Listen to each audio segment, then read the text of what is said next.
কি করলে আমাদের ভাগ্যে ভালো কিছু আল্লাহ তাআলা নির্ধারণ করবেন? খুব গুরুত্বপূর্ণ প্রশ্ন না?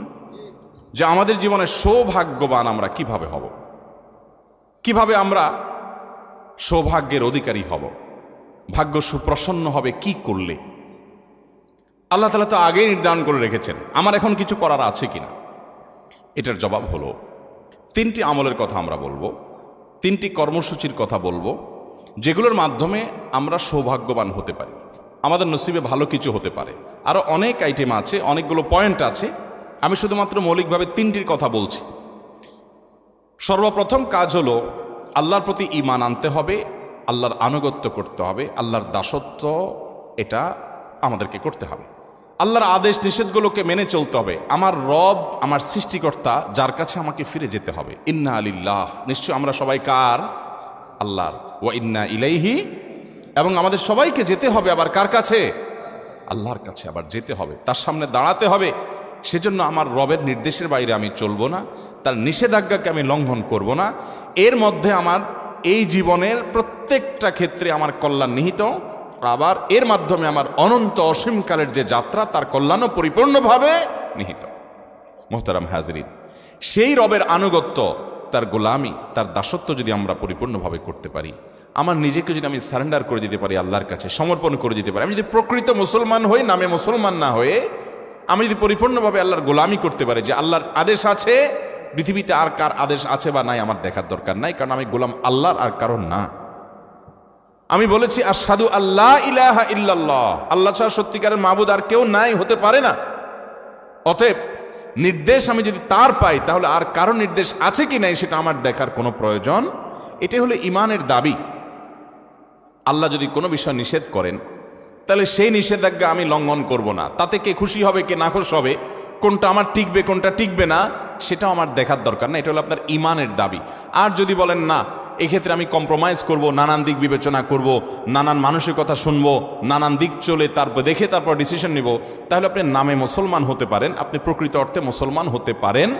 মুসলমান মানেই হলো আত্মসমর্পণকারী আল্লাহ রাব্বুল আলামিনের কাছে। মোহতারাম হাজিরিন, অতএব আমাদের ভাগ্য সুপ্রসন্ন হবে, আমাদের ভাগ্যে ভালো কিছু লেখা হবে যদি আমরা আল্লাহ রাব্বুল আলামিনের আনুগত্য সঠিকভাবে যথাযথভাবে করতে পারি। যে যত বেশি করতে পারবো তার নসিব তত ভালো হবে দুনিয়াতে এবং আখিরাতে। ভাগ্যে ভালো কিছু থাকা, এটার মিনিংটা আমরা অনেকে বুঝতে ভুল করি।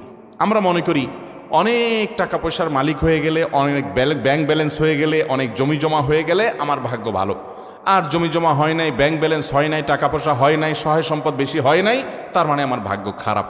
ভাগ্য ভালো এবং মন্দকে এইভাবে যারা সংজ্ঞায়িত করেন তারা স্পষ্টত ভুলের মধ্যে আছেন। বহু মানুষ সম্পদের মালিক হয়েছেন, বহু মানুষ বড় বড় চেয়ারের অধিকারী হয়েছেন, বহু মানুষ অনেক সম্মানজনক জায়গায় গিয়েছেন, কিন্তু তিনি সুখে নাই, শান্তিতে নাই, দুঃখে আছেন, পেরেশানিতে আছেন। এরকম দৃষ্টান্ত কি ভুরি ভুরি আছে না নাই? আবার সহায় সম্পদ অনেক বেশি নাই, অনেক বড় চেয়ারেও নেই, কিন্তু খুব হ্যাপি, খুব সুখী, খুব সমৃদ্ধ, খুব শান্তিতে আছে, নির্মল হাসি হাসতে পারে, কোনো টেনশন নাই তার মধ্যে, কোনো ডিপ্রেশন নাই। এরকম মানুষও বহু আছে না নাই? সুখ এবং শান্তি এক জিনিস, আর সুখ শান্তির উপকরণ আরেক জিনিস। অনেকে সুখ শান্তির উপকরণ নিয়ে বসে থাকে কিন্তু সুখে শান্তিতে নাই। একজনকে দেখা যায় ব্যাংকের ক্যাশিয়ার মানুষ, সারাদিন টাকা গনে, বান্ডিল বান্ডিল, হাজার হাজার, লক্ষ লক্ষ, কোটি কোটি। সাদা চোখে দেখলে মনে হবে এত টাকা যে সারাদিন ঘাটে, এর চাইতে সুখে কে আছে?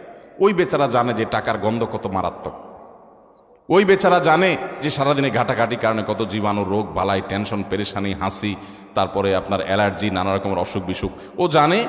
সে বেচারা জানে যে এই টাকা ঘাটাঘাটিতে কোনো সুখ তার উল্লেখযোগ্য নাই। তারই আরেকজন সহকর্মী হয়তো কেশিয়ার না, টাকা হাতানোর চাকরি নেই, ওই বেচারা তার চাইতে অন্তত ভালো আছে। সেটা জানে যে টাকার গন্ধ শোকা লাগে না, অ্যালার্জি হয় না, হাসি কাশি হয় না, অন্তত তার চাইতে ভালো আছে। কিন্তু সাদা চোখে দেখলে মনে হয় আরে বাবা, এত টাকার ভিতরে আছে, এর চেয়ে বেশি সুখে কে আছে? ভাইরা আমার, আল্লাহ রাব্বুল আলামিন আমাদেরকে সুখ, প্রকৃত সুখ কোন পথে সেটি বোঝার তৌফিক দান করুন। যাই হোক, তো বলছিলাম ভাগ্য সুপ্রসন্ন হওয়ার জন্য প্রথম আমল হলো আল্লাহ রাব্বুল আলামিনের দাসত্ব করা, আল্লাহর গোলামি করা। যে যতটা করবে আল্লাহ তাতে তখন সুখী করবেন। এটা আমার কথা নয়, কোরআনের ওয়াদা। আল্লাহ বলছেন ওয়ালাউ আন্না আহলাল কুরা আমানু ওয়াত্তাকাও, জনপদের লোকেরা যদি ঈমান আনে এবং তাকওয়া অবলম্বন করে। তাকওয়া কি ভাই? তাকওয়া হলো আল্লাহ যা নিষেধ করেছেন সেটা থেকে আল্লাহর ভয় বেঁচে থাকা, আল্লাহর যা আদেশ করেছেন আল্লাহর নির্দেশের প্রতি সম্মান রেখে সেটা নির্দেশটা পালন করা, আল্লাহর আদেশগুলোকে মেনে চলা, এটাই তাকওয়া। এই তাকওয়া যদি কোনো জনপদের লোকেরা অবলম্বন করে ঈমান আনার পর, আগে ঈমান থাকতে হবে, ঈমান থাকার পর যদি এই কাজটা করে, আল্লাহ বলেছেন ওয়াদা লাফাতাহনা আলাইহিম বারাকাতিম মিনাস সামাই ওয়াল আরদ, নবমণ্ডল এবং ভূমণ্ডল থেকে বরকতের সমস্ত দুয়ার আল্লাহ তাআলা বলেছেন আমি খুলে দিব। আল্লাহ তাআলা কল্যাণ দান করবেন, আল্লাহ তাআলা সুখ দিবেন, শান্তি দিবেন আল্লাহর গোলামের মধ্যে। মুহতারাম হাজরিন, অন্য আয়াতে সূরা নাহলের 97 নম্বর আয়াতে আল্লাহ বলেছেন মান আমিলা সালিহাম মিন যাকারিন আও উনসা ওয়া হুয়া মুমিন, যদি কেউ ঈমানদার অবস্থায় আল্লাহর বিশ্বাসী বান্দা হয়ে পরিপূর্ণ ঈমানটা ঠিক রেখে আকীদা বিশুদ্ধ করে সে যদি নেক আমল করে, সে হোক নারী হোক পুরুষ, সমান অধিকারের ক্ষেত্রে, হোক নারী হোক পুরুষ, যেই হোক না কেন, যদি ঈমান আনার পরে সৎকর্ম সম্পাদন করে, পাঁচ ওয়াক্ত সালাত আদায় করে, হালাল হারাম মেনটেন করে চলে, পর্দা মেনটেন করে চলে, আখলাক সুন্দর করে, নবী সাল্লাল্লাহু আলাইহি ওয়াসাল্লামের সুন্নাহকে মেনে চলে, এক কথা কোরআন এবং হাদিসকে যদি অনুসরণ করে, আল্লাহ রাব্বুল আলামিনের ওয়াদা হলো ফালানুহজিয়ান্নাহু হায়াতান তাইয়্যিবা, তাকে দুনিয়াতে আমি পবিত্র জীবন দান করব। যদি কেউ নেক আমল করে, আল্লাহর ওয়াদা হলো আল্লাহ সুবহানাহু ওয়া তাআলা তাকে পবিত্র জীবন দান করবেন, সুখের জীবন দান করবেন, সে নির্মল পরিচ্ছন্ন ফ্রেশ জীবন উদযাপন করবে, উপভোগ করবে। ওয়ালা নাজজিয়ান্নাহুম আজরাহুম বিআহসানি মা কানু ইয়ামালুন, দুনিয়াতে যে সে আমল করেছিল এর জন্য আল্লাহ বলছেন যে আমি তাকে অবশ্যই অবশ্যই তার কর্মের সর্বোত্তম বিনিময় দান করব আখিরাতের জান্নাতের মাধ্যমে। তাহলে এই আয়াতগুলো বলছে যে আমরা যদি নেকামল করি, ভালো কাজ করি, আমাদের ভাগ্য সুপ্রসন্ন হবে ইনশাআল্লাহ। ছোট্ট দুটি উপমা দেই আমি। নাম্বার 1, একজন চেয়ারম্যান সাহেব, তার দলের একজন কর্মী আছে, সবসময় তার জন্য খুব পরিশ্রম করে, দৌড়ধাপ করে, অনেক কাজ কাম করে, সব কাজে সবার আগে থাকে, তার ক্যাম্পেইন করে, প্রচার প্রচারণা করে, তার সব কাজগুলো করে, ভেতর থেকে তাকে ধারণ করে, তাকে পছন্দ করে। এই লোকটা সে যদি নিডি হয় আর চেয়ারম্যান সাহেবের কাছে যদি কোনো রিলিফ আসে বা কোনো কিছু আসে যেটা জনগণের মাঝে বন্টন করার মতো, ধরুন চেয়ারম্যান সাহেব সৎ মানুষ, সেই হিসাবে উনি ওনার আমানতটা সঠিকভাবে সবার হাতে পৌঁছায় দেন। তো তার এলাকায় অন্য সাধারণ জনগণ যারা এটার হকদার, ওই যে তার নিজস্ব দলের কর্মী, যে একনিষ্ঠ কর্মী, যে আসলেই তাকে ভালোবেসে তার জন্য কাজ করে, এই লোকটাও যদি নিডি হয়, এই লোকটাও যদি ওই রিলিফ বা ওই জিনিসটা পাওয়ার হকদার হয়, চেয়ারম্যান সাহেবের কাছে এটা পাওয়ার জন্য সে অন্যদের মতো কি খুব বেশি কষ্ট করা লাগবে? খুব সহজে পাবে না। কারণ নিজস্ব লোক, সে যদি উপযুক্ত হয়, অন্য 10 জনকে যদি দেয়, তাকে সবার আগে দিবে বরং, ঠিক না ভাই? ঠিক। এবং এক্ষেত্রে তার প্রতি কোনো জুলুম করবে না, এবং সে বরং অন্যদের হয়তো চাইতে হবে, অনেক কষ্ট করতে হবে, এরা তো কষ্ট করা লাগবে না, কারণ তার সম্পর্কে চেয়ারম্যান সাহেব জানেন এবং তার প্রতি আস্থা আছে। আল্লাহ রাব্বুল আলামিনের যে আনুগত্য করে, আল্লাহর যে গোলামি করে, আল্লাহর যে দাসত্ব করে, আল্লাহ রাব্বুল আলামিন আল্লাহর এই বান্দাকে তার জন্য তার নসিবে ভালো কিছু আল্লাহ তাআলা এমনিতেই ফয়সালা করবেন। কারণ আল্লাহ জানেন যে এই ব্যক্তি আল্লাহর অনুগত বান্দা, আল্লাহ তাকে এমনি ভালো ফয়সালা করবেন। আর যে আল্লাহর প্রতি ঈমান রাখে না, ওই যে চেয়ারম্যান সাহেবের মতো, তার দলের লোক হোক আর অন্য দলের লোক হোক, বিরোধী দলের লোক হোক, তার পক্ষের হোক আর বিপক্ষের হোক, নাগরিক হিসাবে যে কমন কিছু সুবিধা আছে এগুলো সবাইকে তিনি দিবেন। কিন্তু ওই যে বিশেষ বিশেষ কিছু সুবিধা যদি দেওয়ার সুযোগ আসে, তিনি অবশ্যই সাধারণত তিনি যারা তাকে অনুসরণ করে তাদেরকে অগ্রাধিকার দেন। আল্লাহ রাব্বুল আলামিনের প্রতি যারা ঈমান আনবে, স্পেশাল দেওয়াগুলো, প্রকৃত শান্তি এবং সুখগুলো আল্লাহ তাআলা তাদেরকেই দিবেন। আর এমনিতে কমনভাবে যে রিজিক দেওয়া, এটা আল্লাহ তাআলা তার প্রতি বিশ্বাসী অবশ্যই সবাইকে দেন। তাহলে বোঝা গেল যে আমাদের ভাগ্য সুপ্রসন্ন হওয়ার জন্য নেক আমল করতে হবে, আল্লাহর আনুগত্য করতে হবে, আল্লাহর গোলামি করতে হবে, হালাল হারাম মেনে চলতে হবে। যদি এটা আমরা করতে পারি, তাহলে আমাদের ভাগ্যে আল্লাহ তাআলা এমনিতেই ভালো কিছু দিবেন ইনশাআল্লাহ। আরেকটি উপমা আসুন নেই। ধরুন আপনার একটা কারখানা আছে, আপনার সেই কারখানায় কয়েকটা মেশিন আছে। কিছু মেশিন আছে যেগুলো প্রোডাকশন দেয়, ভালো আছে, সচল। আর কিছু মেশিন আছে ধরুন অচল, এগুলো কোনো প্রোডাকশন দেয় না। যে মেশিনটা প্রোডাকশন দেয় না, আপনি হয়তো কমন কিছু জিনিস তার জন্য রাখবেন, যে ঢেকে ঢুকে রাখা, যাতে চুরি না হয় সেভাবে রাখা, এটার কিস্তি লাগলে কিস্তি পরিশোধ করা, কমন বিষয় আপনি রাখবেন। বাট স্পেশাল কেয়ার, যেটা স্পেশাল কেয়ার, ওইটা কিন্তু আপনি অকেজো মেশিনকে করবেন না, কারণ ওটা থেকে প্রোডাকশন আসে না। তো এই জন্য ওইখানে তেল মোবিল আপনি দিবেন না, ওখানে আপনি বিদ্যুৎ সরবরাহ করবেন না, ওখানে গ্যাসের লাইন দিবেন না, ওখানে ওইটাকে ধোয়া মোছা আপনি নিয়মিত করবেন না, কারণ এটা তো অকেজো। যেটা সচল ওইটার প্রতি আপনি এমনি কেয়ার করবেন, ঠিক না ভাই? ঠিক। যে আল্লাহর গোলামি করে, যে আল্লাহর প্রতি ঈমান আনে, সর্বদা আল্লাহর জিকির করে, আল্লাহর স্মরণ করে, আল্লাহর নির্দেশে বাইরে চলে না, আল্লাহকে সবসময় সে ধারণ করে, আল্লাহ তাআলার এই বান্দার জন্য আল্লাহ তাআলা তার নসিবে ভালো কিছু দিবেন। এর জন্য তার আলাদা কসরত না করলেও আল্লাহ তাআলা তার ভাগ্য সুপ্রসন্ন করবেনই করবেন ইনশাআল্লাহ তাআলা। তাহলে ভাইরা আমার, আমরা জানলাম যে আল্লাহ রাব্বুল আলামিন আমাদের নসিবে ভালো কিছু দিবেন, আমাদের ভাগ্য সুপ্রসন্ন হবে যদি আমরা নেকামল করতে থাকি। বলে আমি এখন থেকে যদি শুরু করি, এখন থেকে আপনি তওবা করে শুরু করে দেন যে আল্লাহ আজকে থেকে আমি তওবা করে নতুন হাল খাতা করলাম, জীবন শুরু করলাম, আগেরগুলোর জন্য মাপ চাইলাম। আপনার নসিবে আল্লাহ সুবহানাহু ওয়া তাআলা অবশ্যই অবশ্যই ভালো কিছু দিবেনই দিবেন। ভাইরা আমার, আমরা কি করি? আমরা ভাগ্য নিজের পক্ষে যেন হয়, অনুকূলে যেন হয়, সুপ্রসন্ন যেন হয়, এই জন্য সব রাতে মসজিদে গিয়ে সবাই ভিড় জমায়। ভাইরা আমার, এক রাতে আপনি ভিড় জমায়া একটু দোয়া দরুদ কান্নাকাটি করে আপনার ভাগ্য সুপ্রসন্ন করে ফেলুন। যদিও আমরা আগেই বলেছি সব রাতে ভাগ্য নির্ধারণ হওয়ার কথাটি নির্ভরযোগ্য নয়। ধরে নিলাম এরাতে ভাগ্য নির্ধারণ হয়, তো ভাগ্য নির্ধারণ এক রাতে আপনি আল্লাহ তাআলার কাছে দোয়া রুনাজারি করে সারা বছরটা ঠিক করে ফেলবেন আর সারা বছর আল্লাহর অবাধ্য থাকবেন, আপনি এটা কিভাবে আশা করেন? আপনাকে এর জন্য তওবা করতে হবে এবং সারা বছর আল্লাহর আনুগত্য করার প্রতিজ্ঞা করতে হবে। আল্লাহ আমাদেরকে তৌফিক দান করুন। তাহলে একটা বিষয় পেয়ে গেলাম, ভাগ্য সুপ্রসন্ন হওয়ার জন্য আমাদের নসিবে যেন, ভাগ্যে যেন ভালো কিছু লেখা হয়, তার জন্য আমাদেরকে কন্টিনিউয়াসলি নিয়মিত আল্লাহর দাসত্ব করে যেতে হবে। আল্লাহর দাসত্ব সবসময় একভাবে করতে পারবো না ভাই, আমরা মানুষ, আমাদের ভুল হয়, শয়তান আমাদেরকে দিয়ে গুনাহ করায় ফেলায়। কিন্তু যখনই মনে হবে আমি না আল্লাহর নিমক খাই, আল্লাহর রহমত ছাড়া আমার এক সেকেন্ডে বাঁচার কোনো, এক মুহূর্ত বাঁচার, এক সেকেন্ড কেন কোয়ার্টার সেকেন্ড এটাও আমার বাঁচা সম্ভব নয়, তাহলে সেই রবের আমি নাশকরি কিভাবে করি? আমার না আমার রবের সামনে দাঁড়াতে হবে, যেতে হবে, হিসাব দিতে হবে। এটা মনে হওয়ার পর আগে যে গুনাহ করেছি চোখের পানি ফেলে মাপ চেয়ে নিব, সিজদা গিয়ে আল্লাহর কাছে দোয়া করব, কান্নাকাটি করব, সালাতুত তওবা আদায় করব। আল্লাহ আমাদের সবাইকে সে তৌফিক দান করুন। তাহলে ভাইরা আমার, আমাদের ভাগ্য সুপ্রসন্ন করার জন্য ওই এক রাতের ইবাদত নয়। নবী করিম সাল্লাল্লাহু আলাইহি সাল্লাম কোনো হাদিসে বলেননি, কোরআনে কোনো আয়াতে আল্লাহ বলেননি যে তোমরা অমুক রাত ইবাদত বন্দি করলে তোমাদের নসিবে ভালো কিছু লেখা হবে। বরং নসিবে ভালো কিছুর জন্য লেখা হয়, এর জন্য আমাদেরকে সারা বছর জুড়ে নেকামল করার ওয়াদা এবং প্রতিজ্ঞা করতে হবে ইনশাআল্লাহ। নাম্বার 2, বিশেষভাবে ভাগ্য যেন সুপ্রসন্ন হয়, আমাদের জীবনে হায়াতে এবং রুটি রুজিতে যেন বরকত হয়, কল্যাণ হয়। এজন্য আমাদেরকে আত্মীয়তার বন্ধনগুলো রক্ষা করতে হবে।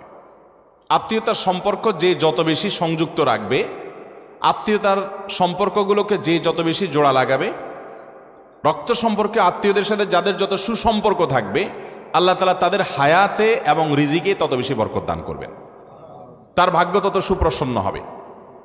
সহিহ বুখারীর হাদিস, নবী করিম সাল্লাল্লাহু আলাইহি ওয়াসাল্লাম বলেছেন, মান সাররাহু আন ইউবসাতা লাহু ফি রিজকিহি আও ইউনসা লাহু ফি আথারিহি ফালইয়াসিল রাহিমা।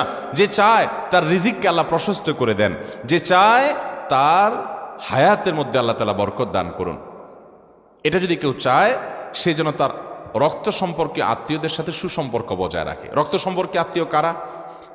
আপনার বাবা মা, আপনার ছেলে মেয়ে, আপনার দাদা দাদি, আপনার চাচা ফুফু, আপনার চাচাতো ভাই বোন, আপনার আপন ভাই বোন তো আছেনই, আরও কাছের তারা, আপনার মামা, আপনার খালা, আপনার নানা নানি আরও কাছের, এরা হলো আপনার রক্ত সম্পর্কীয় আত্মীয়।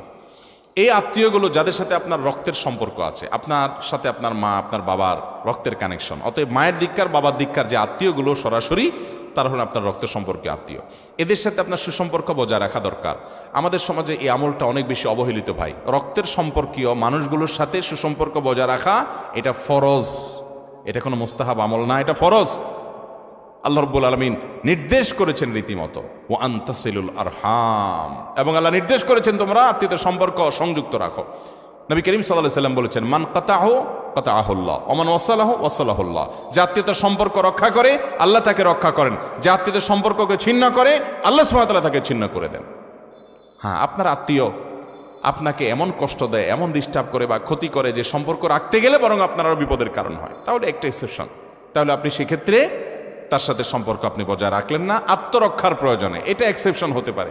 কিন্তু ঠুনকো অজুহাতে কোনো কারণে সে মন খারাপ করেছে, আপনি নিজে থেকে মিশেন। সে মিশতে চায় না, সে অজুহাতে আপনি দূরে থাকবেন না, চেষ্টা করবেন। হ্যাঁ, ওই যে সে আপনার ক্ষতি করে মিশতে গেলে, তাহলে আপনি দূরত্ব বজায় রাখতে পারেন। আল্লাহ আমাদেরকে আত্মীয়তার সম্পর্ক বজায় রাখার তৌফিক দান করুন। তাহলে আমাদের ভাগ্যে যেন ভালো কিছু লেখা হয়, আমাদের নসিবে যেন ভালো কিছু আল্লাহ তাআলা দান করেন, তার জন্য আমাদেরকে স্পেশাল আমল, ওই যে সকল নেক আমলের মধ্যে চলে আসছে, এটা আলাদা করে বিশেষ গুরুত্বপূর্ণ আমল হিসাবে আমাদেরকে আত্মীয়তার বন্ধনগুলো রক্ষা করতে হবে। অনেক মহিলা আছে, তার স্বামী নিজের ভাই বোনের সাথে, স্বামী তার ভাই বোনের সাথে সুসম্পর্ক বজায় রাখুক, বাপমার কেয়ার করুক, এটা অনেক মহিলা চায় না, আছে না নাই? আবার অনেক পুরুষও আছে যে তার বউ, সে বাপের বাড়ির লোকদের সাথে যোগাযোগ রাখুক, আসা যাওয়া করুক, সুসম্পর্ক থাকুক, অনেক পুরুষ আছে সেটা চায় না, ডিস্টার্ব করে, আছে না নাই? এই উভয়ে কপাল পোড়া, দুর্ভাগা এবং অত্যন্ত নিজের পায়ে নিজে বড় ধরনের কুঠারাঘাত করছে। কারণ হলো আল্লাহ রাব্বুল আলামিন আপনার স্বামীর জীবনে বরকত দান করবেন, তার রুজিতে বরকত দান করবেন, তার হায়াতে বরকত দান করবেন। তিনি তার রক্ত সম্পর্কে আত্মীয়দের সাথে যত সুসম্পর্ক বজায় রাখবেন। সুসম্পর্ক বজায় রাখার মানে এই না যে আমার সাধ্যের বাইরে তাদের জন্য আমাকে কিছু করতে ইসলাম বলেছে, না, সেটা বলে নাই। আপনার সাধ্যে যতটুকু আছে ততটুকু তাদের সেবা করেন, পাশে দাঁড়ান, হেল্প করেন। সাধ্যে নাই, কষ্ট হয়ে গেছে, এটা আপনাকে বাধ্য করে নাই, অন্তত সম্পর্কটা বজায় রাখেন যতক্ষণ পর্যন্ত সে আপনার ক্ষতি না করে। হ্যাঁ, সে ক্ষতি করে, সে ডিস্টার্ব করে, সে আপনার জীবনকে দুর্বিষহ করে তোলে এবং রক্ষা করতে গেলে আরো বিপদের কারণ হয়, তাহলে আপনি দূরত্ব বজায় রাখতে পারেন। এছাড়া আপনি দূরত্ব বজায় রাখতে পারেন না। অতএব কোনো নারী যদি তার স্বামীকে, তার ভাই বোন, মা বাপ থেকে দূরে সরায়, এ নারী নিজের পায়ে নিজে কুঠারাঘাত করছে, কারণ স্বামীর জীবনে, অর্থে, রুজিতে বরকত কমায় দিচ্ছে। একই কথা পুরুষদের জন্য প্রযোজ্য, যে মেয়েদেরকে তাদের বাবা মা, তাদের আত্মীয় স্বজন, রক্ত সম্পর্কীয় ভাই বোন, তাদের সাথে সম্পর্ক রাখতে যারা বাধা দেয়, এই সমস্ত পুরুষগুলোও গুনাহগার হবে। যৌক্তিক কারণ ছাড়া যে সেখানে সম্পর্ক লাগে তার দিন ক্ষতিগ্রস্ত হয়, তাহলে ভিন্ন কথা হতে পারে। আল্লাহ তাআলা আমাদেরকে আত্মীয়তার বন্ধনগুলোকে রক্ষা করে চলার তৌফিক দান করুন। বড় অবহেলিত একটি ফরজ, অবহেলিত একটি ফরজ। এই ফরজের ব্যাপারে আমরা অনেকে নামাজ কালাম পড়ি, মুখে দাঁড়িয়ে আছে, টুপি জুব্বা আছে, আলহামদুলিল্লাহ তাসবিহ তেলাওয়াত করি, ওয়াজ মাহফিলে আসি, অনেক ভালো ভালো কাজ করি, কিন্তু ওই যে রক্ত সম্পর্কে আত্মীয়দের সাথে আমাদের কোনো সম্পর্ক। শেষ কবে নিজের ফুফুর সাথে যোগাযোগ করেছেন? কয়জন বলতে পারবেন? এই মজলিসে কয়জন আছেন যে ফুফুর সাথে গত সপ্তাহ, 10 দিন, 20 দিন, 1 মাসের মধ্যে যোগাযোগ করছেন নিজের ফুফুর সাথে?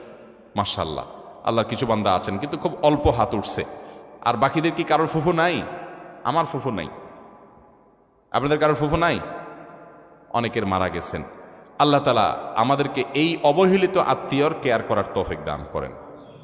কোনো কোনো ফুফুরা আবার ভাতিজাদের ক্ষতি করে, ঝামেলা করে, তাদের হিংসা করে, সেটা ভিন্ন কথা। কিন্তু আপনি ভাতিজা হিসাবে আপনার জায়গা থেকে আপনি রাখবেন, চেষ্টা করবেন তার সাথে সুসম্পর্ক বজায় রাখার। বিশেষ করে ফুফুরা বিয়ে দেওয়ার পর অন্য জায়গায় চলে যায়, ভাতিজারা সম্পর্ক রাখতে চায় না। আবার অনেক সময় সম্পর্ক রাখে না এই ভয়ে যে ফুফুরা না জানি কখন আবার ওই বাবার ভাই সম্পদ দাবি করে বসে। আল্লাহ তাআলা আমাদেরকে আত্মীয়তার সম্পর্কগুলো রক্ষা করার তৌফিক দান করুন। ইসলাম চায় আমরা একটা এমন সমাজ গড়ে তুলি যে সমাজে প্রত্যেকটা মানুষ তার যার যার দায়িত্ব তিনি পালন করবেন, কর্তব্য সচেতন হবেন, পারস্পরিক সম্পর্কগুলো, বন্ডিংগুলো ভালো হবে, এটা ইসলাম চায়। অতএব আমাদেরকে সেটি করতে হবে। তাহলে ভাগ্য সুপ্রসন্ন হওয়ার জন্য দ্বিতীয় আমলের কথা বললাম, স্পেশালি আমাদের রক্ত সম্পর্কে আত্মীয়দের সাথে সুসম্পর্ক বজায় রাখতে হবে। তাহলে আল্লাহ তাআলা জীবনে বরকত দিবেন এবং হায়াতে বরকত দান করবেন। নাম্বার 3 এবং শেষ নম্বর আমল হলো দোয়া করা। ভাই, দোয়া এত বড় অস্ত্র, আল্লাহু আকবার। ইমানদারের এর চেয়ে বড় কোনো অস্ত্র নাই ভাই, এর চেয়ে বড় কোনো অস্ত্র নাই মুসলমানের। সবচেয়ে বড় এই অস্ত্রটি সবচেয়ে বেশি অবহেলিত থাকে আমাদের। সবচেয়ে বড় দুর্ভাগ্য, আমাদের দেশে মুসলমানরা দোয়া করতে জানি না। আমরা দোয়ার দরকার হলে হুজুরের মুখের দিকে চায়া থাকে। আরে ভাই, হুজুরদের কাছে দোয়া চান, কিন্তু নিজে দোয়া করতে শিখেন। আল্লাহ বলেছেন, উদউনি আস্তাজিব লাকুম, তোমরা আমার কাছে দোয়া করো, আমি দোয়া কবুল করব। কি কপাল পোড়া, আমরা চাইতে জানি না। নবী করিম সাল্লাল্লাহু আলাইহি সাল্লাম বলেছেন, পায়ের জুতার ফিতাটা ছিঁড়ে গেছে পথে চলতে গিয়ে, তোমার এটা ছোট বিষয়, ঠিক করে ফেলা যাবে, এটার জন্য তুমি আল্লাহর কাছে দোয়া চাও, এটার জন্য আল্লাহর কাছে দোয়া করো, সাহায্য চাও যে আল্লাহ এটাও একটা বিপদ, হোক ছোট, আপনি সাহায্য করেন। নবী করিম সাল্লাল্লাহু আলাইহি সাল্লামের পুরো জীবন দোয়া দোয়া দোয়া দোয়া। ওলামা একরাম জানেন নবী করিম সাল্লাল্লাহু আলাইহি সাল্লামের জীবনে কি পরিমাণ দোয়া তিনি পড়েছেন।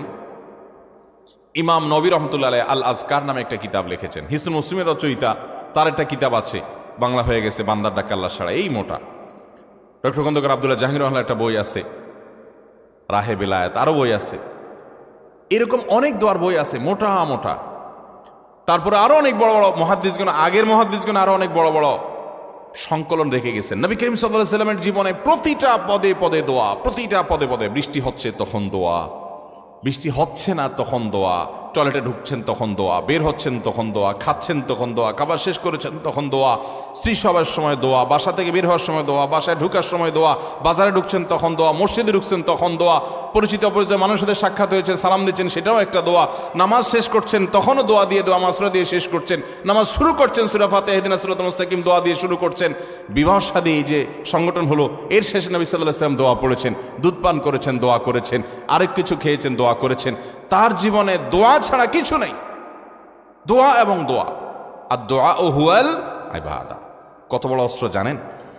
নবী করিম সাল্লাল্লাহু আলাইহি ওয়াসাল্লাম বলেছেন, লা ইয়ারুদ্দুত তাকদীর লা ইয়ারুদ্দুল কদরা ওয়া ফি রিওয়ায়াতিন লা ইয়ারুদ্দুল কাযা ইল্লা দুআ। তিরমিজির বর্ণনায় কাযা আসছে, আর মুসনাদ হাকিমের বর্ণনায় আল কদরা শব্দ আসছে, লা ইয়ারুদ্দুল কদরা ওয়া লা ইয়ারুদ্দুল কাযা ইল্লা দুআ। আল্লাহর নির্ধারণকে, একটা হাদিসে আসছে আল্লাহ যা নির্ধারণ করেন, ফয়সালা করেন, সেটা আর পরিবর্তন করেন না, কিন্তু এক্সেপশন হলো যে আল্লাহ নির্ধারণকে পর্যন্ত আল্লাহ পরিবর্তন করেন বান্দার দোয়ার মাধ্যমে।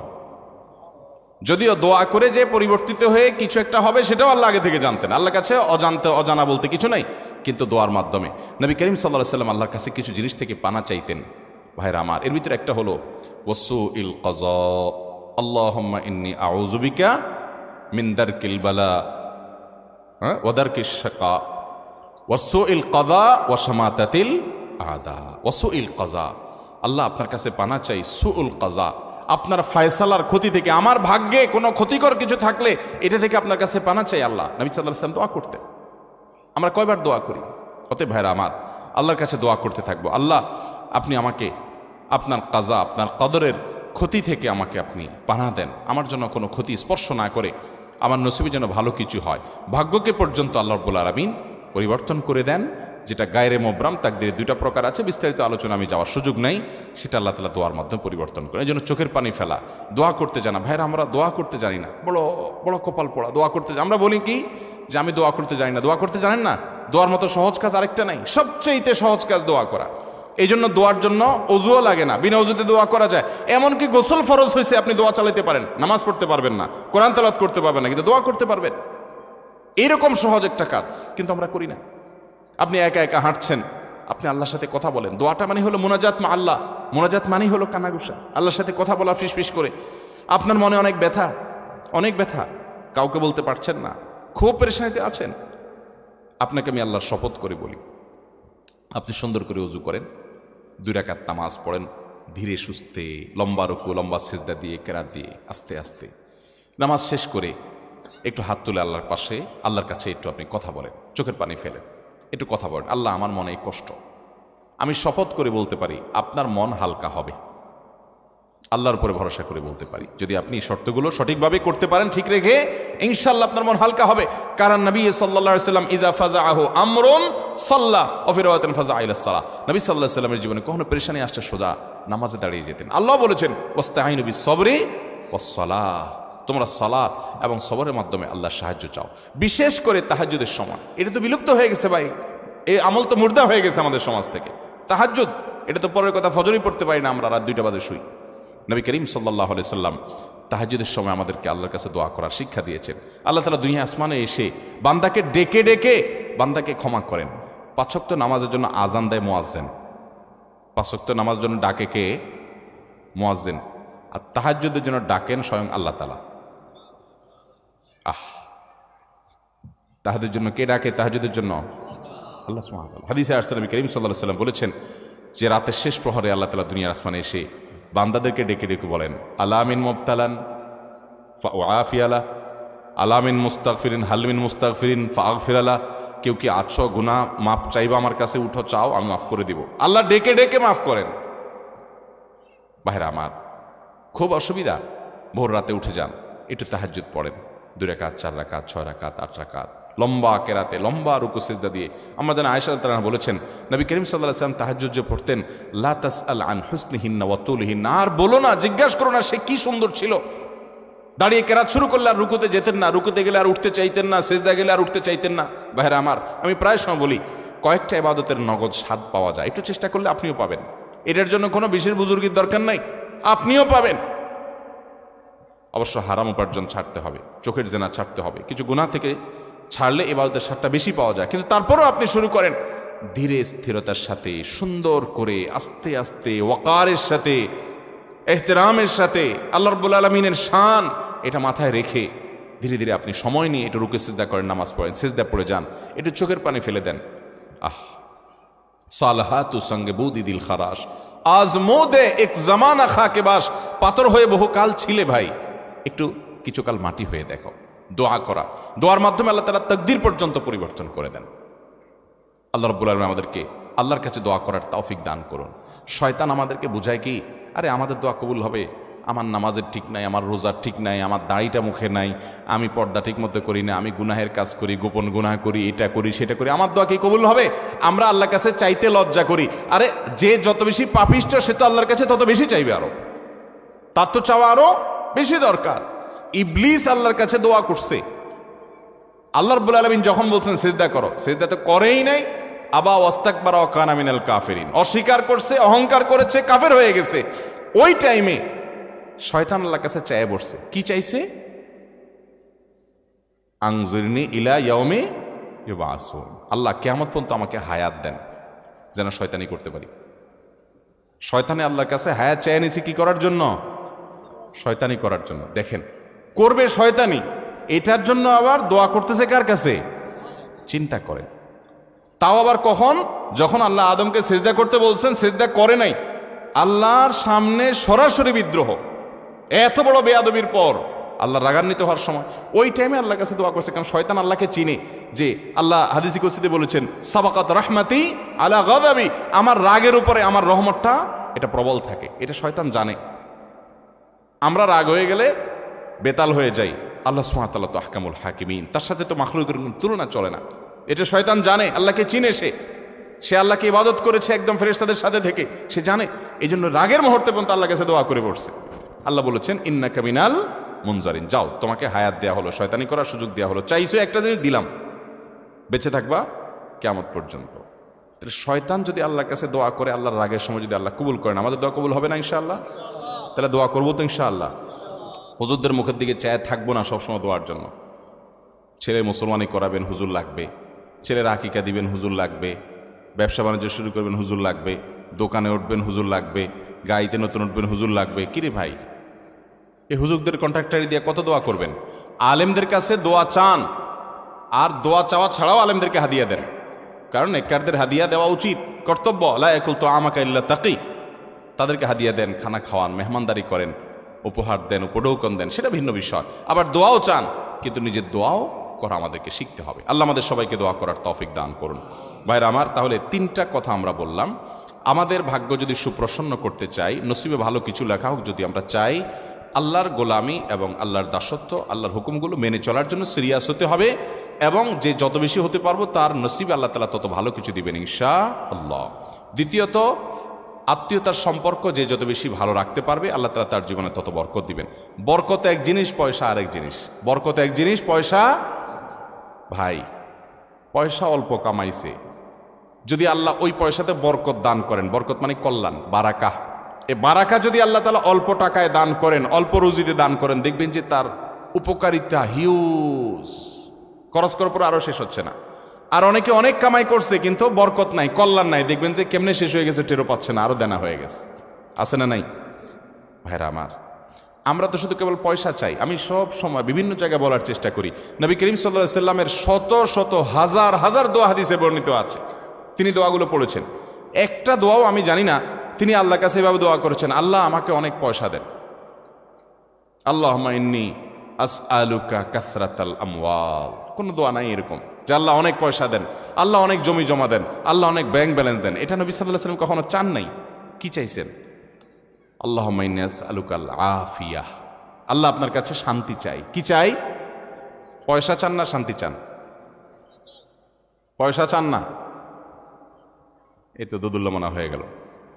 আবার বলেন, পয়সা চান না সুখ চান? তার মানে সুখ হলে পয়সা না হলেও চলবে, রাজি? আচ্ছা, আমি তাহলে দুটো অপশন দেই। আল্লাহ যদি আপনাকে এখন দুইটা অপশন দেন, একটা অপশন হলো তুমি একটা ভাঙাচোরা কুড়ের ঘরে থাকবা, যে একটু বৃষ্টি হলে জবজব করে পানি পড়বে, শীতের সময় কনকনা ঠান্ডা বাতাস ঢুকে পড়বে, ওইটার কোনো সেফটি নিরাপত্তা থাকবে না, যে কোনো সময় চোর ঢুকে পড়তে পারে, এরকম একটা কুড়ের ঘর তোমার নসিবে থাকবে, এর বেশি তুমি পাবা না, এটাতে তোমার মৌত হয়ে যাবে। এই ঘরে তুমি সারা জীবন কাটাইতে হবে ছেলে মেয়ে নিয়ে। আর ইনকামের জন্য কোনো রকম একটা রিক্সা, একটা ভ্যান বা এরকম ছোটখাটো কিছু থাকবে, নাও থাকতে পারে, কিন্তু তোমাকে সুখে রাখা হবে, শান্তিতে থাকবা, এটা একটা লাইফ, একটা অপশন পাইলেন। এবার আসেন অপশন নম্বর 2, তোমাকে 100 কোটি টাকা দেয়া হবে, গাড়ি বাড়ি ব্যাংক ব্যালেন্স হিউজ পরিমাণ দেয়া হবে, কিন্তু সুখে থাকবা কিনা এটা নিশ্চিত বলা হলো না। সুখ হতেও পারে, নাও হতে পারে। আর আগেরটা হলো সুখ নিশ্চিত, কিন্তু ঘর কুড়ের ঘর আর ব্যাংক ব্যালেন্স তেমন একটা নাই। এই দুইটা অপশন যদি আল্লাহ আপনাকে দেন, কোনটা নেবেন? কোনটা নেবেন? কুড়ের ঘর। শেয়ানা পাবলিক, কুড়ের ঘর নেবেন না? এটা এখন ধরে ফেলছেন আমার কাহিনীটা, এই জন্য বলতেছেন কুড়ের ঘর। সত্যি সত্যি যদি আল্লাহ রাব্বুল আলামিন আপনাকে এরকম অপশন দেন, এখন হয়তো আমরা বুঝে ফেলছি বিষয়টা আলহামদুলিল্লাহ, কিন্তু সাধারণত কোনো মানুষকে যদি এরকম অপশন দেওয়া হয়, বলবো যে আজ এর সুখ দুঃখ পরে বুঝবো, আগে 100 কোটি টাকা দেন। ঠিক না ভাই? ঠিক। আমরা মনে করি পয়সা কড়ি হয়ে গেলে কি হয়ে যায়। হুজুরদের চাইতে এই জিনিসগুলো কেউ ভালো বোঝে না, জনপ্রতিনিধিরাও জানে না। কোনটা? যে অনেক পয়সা কড়ি হইলেও সবসময় সুখে মানুষ থাকতে পারে। কত মানুষ কত পয়সার মালিক, কত মানুষ কত বড় বড় চেয়ারের মালিক, কত মানুষ কত বড় বড় ক্ষমতার মালিক, কিন্তু বেচারার যে কি দুঃখ, তার যে কি কষ্ট, তার যে কি যন্ত্রণা, তার যে কি জ্বালা, তার যে কি আযাব, সেটা মনের দুঃখটা একান্ত অনেক সময় অনেক হুজুরদের কাছে বলে। আবার আমরা হুজুররা এরকম শত শত মানুষের হিস্ট্রি জানি, যে মানুষটাকে আমরা জানি যে সাধারণ মানুষ, মাশাআল্লাহ কোনো রকম নুন পান্তা খেয়ে বিরাট করে স্বস্তির একটা নিঃশ্বাস ফেলছে, আলহামদুলিল্লাহ খুব সুখে আছি ভাই, কোনো অভাব নাই। আমি প্রায় সময় বলি, 4 তলা বিল্ডিং করার পর 6 তলার পারমিশন পাইছে, 6 তলা করছে, বা 6 তলার পারমিশন পাইছে 5 তলা করছে, টাকার অভাবে 5 তলা করার পরে রড বাইর করে রাখছে। আছে না নাই? রড বাইর করে রাখে না মানে কি? দৌড় ভাই, এটা তো সোজা মানে। এর মানে হলো আরেকতলা করব ঠিক আছে, কিন্তু পয়সা নেই। পয়সা থাকলে করে ফেলতো, মানে কিছু একটার অভাব আছে, কিছু একটার কি আছে অভাব, মানে এখন করার তৌফিক নাই, কিন্তু আমার করার দরকার। তার মানে লোকটা কি ভাবি না অভাবী? ভাবি না অভাবী? অভাবী। তার মানে লোকটার অভাব আছে। আরেকজন কুড়ের ঘরে থেকে খেয়ে দে নাক টেনে ঘুম দিচ্ছে আর বলছে আল্লাহ যে হালে রাখছেন অনেক সুখে, আলহামদুলিল্লাহ, আর দরকার নেই, আল্লাহ বহুত সুখে আছে। এই লোকটা ভাবি না অভাবী? ভাবি, মানে ভাবে আছে। এই লোকটার মধ্যে কি নাই? অভাব নাই। আল্লাহ রাব্বুল আলামিন আমাদেরকে সুখী করুন।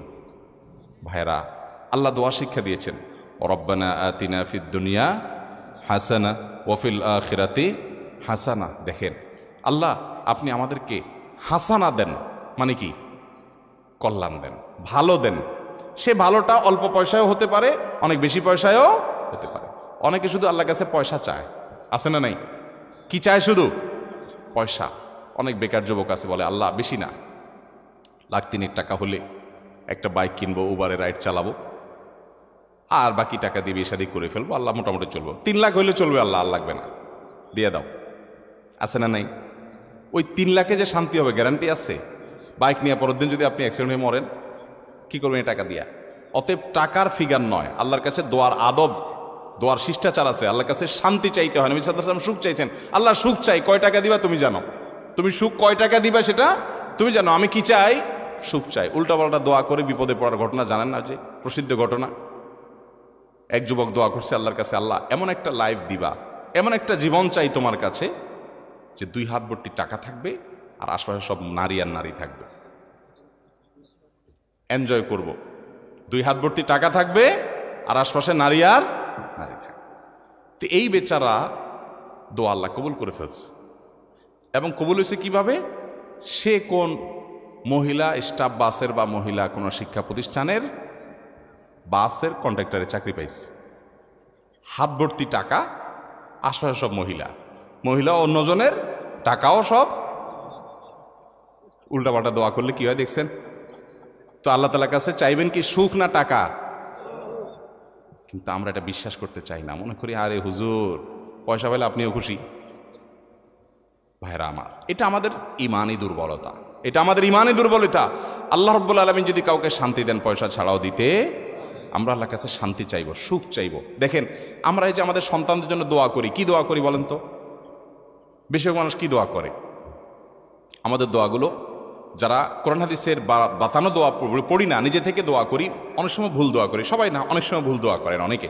যেমন আল্লাহ আমার ছেলে যেন জিপিএ 5 পায়, আল্লাহ আল্লাহ আমার ছেলে যেন সিরিয়ালে চলে আসে, আল্লাহ আল্লাহ আমার ছেলে যেন অমুক কলেজে চান্স পায়, আল্লাহ মেয়েটা যেন অমুক ইউনিভার্সিটিতে চান্স পায়, আল্লাহ অমুক।